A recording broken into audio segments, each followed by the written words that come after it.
지금 우리가 읽고 있는 이 요한복음은 시간 순서별로 되어 있지 않습니다. 하지만 요한복음은 예수님이 누구신지에 대해서 가장 많이, 가장 정확하게 기록한 책입니다. 사도 요한이 말년에 예수님이 누구신지를 깊이 깨달으면서 남겨진 보물이 요한복음입니다. 우리는 지금 예수님께서 선포하신 자기 선언을 함께 보고 있습니다.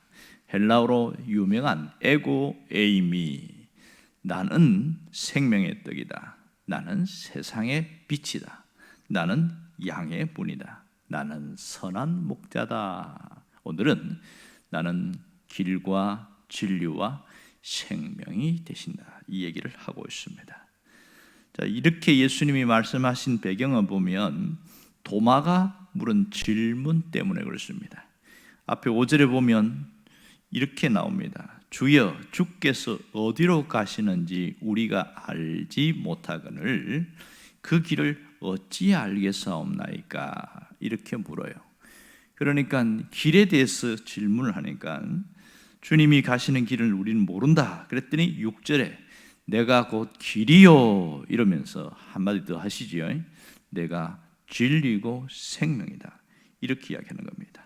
그러니까 내가 가는 곳에 길이 있고 진리가 있고 생명이 있다, 이렇게 말씀하지 않고 예수님 자신이 길과 진리와 생명이 되신다, 이 얘기를 하고 있는 거예요. 어떤 분들은 이 말이 상당히 거슬린다, 이렇게 얘기를 합니다. 왜 많은 길이 있는데 오직 한 길밖에 없다고 말하느냐, 그게 불만이라는 거예요. 또 그리고 많은 진리가 있는데 진리는 하나밖에 없다고 이렇게 얘기하냐는 거예요. 절대 진리는 없다고 믿는 사람들에게는 굉장히 거슬리는 그런 표현을 할 수 있죠. 또한 생명은 부모님이 주시는데 당신이 무슨 생명이냐, 이렇게 묻는 사람도 있습니다. 자, 그러니까 이 말에는 우리가 몇 가지 의문점을 갖게 되어지는데요, 예수님이 왜 자신이 길이라고 했느냐 하는 것이죠. 그러니까 주님이 말씀하신 그 길은 어떤 길을 얘기하느냐는 거예요. 뭐 신장로나 고속도로를 이야기하는가, 아니면 항로나 해로를 말하는 것인가, 도대체 뭐냐는 거예요. 그리고 무엇이 진리냐는 겁니다. 예수님께서 말씀하신 이 진리가 뭐냐는 거예요. 이 절대 진리, 이게 뭐냐는 거예요. 여러분, 내가 진리다 이렇게 말했을 때에 당시 이스라엘 사람들의 반응이 무엇이었을까요? 화가 났을 거예요. 하나님이 진리인데 왜 네가 진리냐 이러면서 이건 신성모독이다, 이렇게 몰아갔을 가능성이 굉장히 많습니다. 그리고 예수님이 생명이라고 했는데 이 생명이 왜 예수님이 생명이라고 이야기하는가? 생명은 누가 주는 거예요? 우리 여기서 말하는 생명은 육적인 생명이냐 영적인 생명이냐, 도대체 뭐냐는 거예요. 또 하나는 죽어가는 사람들을 살릴 수 있느냐, 이렇게 묻는 사람도 있습니다. 자, 그러면 우리가 이것을 하나씩 풀어야 됩니다. 이 말씀은 하나입니다. 예수님 자신이 이런 자인 것을 선포하고 계신 것이죠. 예수님 자신이 유일한 길이고 유일한 진리고 유일한 생명이 되신다, 이 얘기를 하고 있습니다. 그래서 이 예수님의 자기 선언이다, 이렇게 말합니다. 그러니까 길과 진리와 생명은 통로예요. 무슨 통로입니까? 하나님과 연결되는 통로입니다. 그러므로 하나님과 나 사이의 파이프라인이 바로 길과 진리와 생명이라는 사실입니다. 우리 삶을 연결해주는 파이프와 같다, 그 얘기를 하고 있는 것이죠. 가만히 보세요. 길은 방향을 알려주고 진리는 자유를 주고 생명은 행복을 줍니다. 여러분, 행복 보세요. 살아있을 때 행복한 것이지 죽어가는 것은 행복하지 않습니다. 결국 길과 진리와 생명은, 이것은 우리의 인생을 말하는 것을 깨달을 수 있어야 합니다. 우리가 살아가는 삶 자체가 바로 여기에 있습니다. 여기에 행복의 비결이 있는 것이지요. 길과 진리와 생명을 알면 행복을 누리는 인생이 무엇인지를 깨닫게 됩니다. 그 예수님 안에 있는 삶이 행복이라는 거예요. 결국 예수님은 우리의 행복의 파이프라인이 되십니다. 하지만 사람들은 그렇게 생각하지 않아요. 어떤 사람은 길이 없는데 고집을 부리면서 그렇게 갑니다. 막다른 길에 가서야 여기가 길이 아닌가 봐 이러면서 돌아옵니다. 어떤 사람은 부딪히고 깨져봐야 내가 잘못 왔네 이러면서 돌이키는 사람도 있습니다. 또 어떤 사람은 길 아닌 길을 가는 사람이 있습니다. 길 아닌 길, 잘못된 길을 가는 것이죠. 그렇게 해서 인생이 불행해지는 일은 여기 있습니다. 중독이 거기에 속합니다. 어떤 분은 제대로 길을 가긴 갔는데 가다가 길을 잃어버리는 사람도 있습니다. 문제가 생기거나 자기 정체성에 혼란이 오거나 삶의 목적을 잃어버려서 흔들리는 사람들이 있다는 겁니다. 결국 신앙인들도 이런 삶이 왜 나타나느냐? 그것은 예수님을 잃어버렸기 때문에 그렇습니다. 예수님을 안 믿는 게 아니고 예수님을 잃어버리면 이렇게 흔들려 버리더라는 거예요. 진리도 마찬가지죠.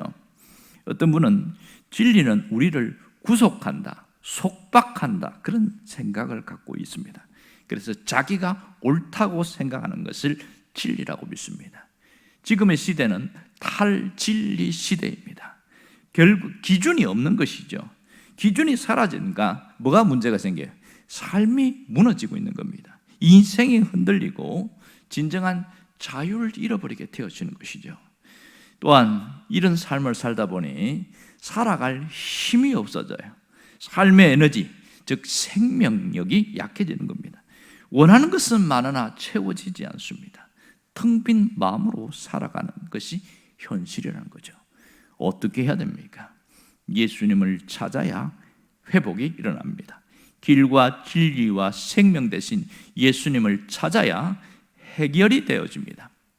다른 것에서 아무리 찾으려고 애를 써도 결국 헛수고할 때가 참 많습니다. 예수님은 우리의 유일한 길이요, 유일한 진리요, 유일한 생명인 것을 깨닫는 자가 예수님 안에 머물 수 있게 되는 것이죠. 여러분, 분명한 것은 내가 믿든지 안 믿든지 예수님은 길이 된 것은 맞습니다. 우리가 예수님 안에 있을 때 인생의 이정표와 방향이 분명하게 보인다는 사실이에요. 인도 선교에 굉장한 공헌을 했던 그 스탠리 존스라는 분이 있습니다. 이분은 노벨 평화상에도 한 후보로 2번 올랐던 분인데, 그분이 한 번은 그 오지 인도에 가서 현지인들에게 선교하기 위해서 밀림으로 들어갔는데 그만 길을 잃어버렸어요. 다 그렇게 복음을 전하고 나오는데 자기가 가야 될 때를 못 찾은 거예요. 막 헤매고 배는 고프지, 또 맹수들이 울음소리 들리니까 막 두렵고 무섭고 이건 뭐 어떻게 해야 될지, 기도해도 아무런 것도 없고, 그래서 이렇게 헤매고 있는데 마침 해가 뉘엿뉘엿 넘어가는데 인디언 한 명이 나무로 하는 걸 발견한 거예요. 얼마나 반갑던지, 사람이 없는 데서 그게 사람을 만나는 게 얼마나 반갑습니까? 그래서 제가 길을 잃어버렸는데 이 길로 어떻게 하면 제가 마을에 갈 수 있을지 좀 알려주세요. 그랬더니 대꾸도 안 하고 자기 일만 하고 있는 거예요. 계속 그냥 나무를 하고 뭐 준비하고, 그래 한참을 기다린 거예요. 방법이 없으니까 한참 기다려서 답답해서 한 번 더 물었어요. 사실 제가 마을로 내려가야 하는데 길을 못 찾고 있습니다. 길을 좀 알려주시면 좋겠다고. 그러니 그제서야 주섬주섬 챙겨가지고 저를 따라오세요 이러면서 이제 가는 거예요. 또 혹여나 놓칠까봐 해는 이제 깜깜해지고, 그래서 바싹 쫓아서 한참을 가니까 드디어 불빛이 보이기 시작하는 겁니다. 마을을 온 거예요. 그래서 도착을 했는데 이 스탠리 존스가 딱 깨달은 것이, 내가 길을 물었는데 인디언이 길이었구나, 그걸 깨닫는 거예요. 그제서야 하나님의 말씀이 생각났습니다.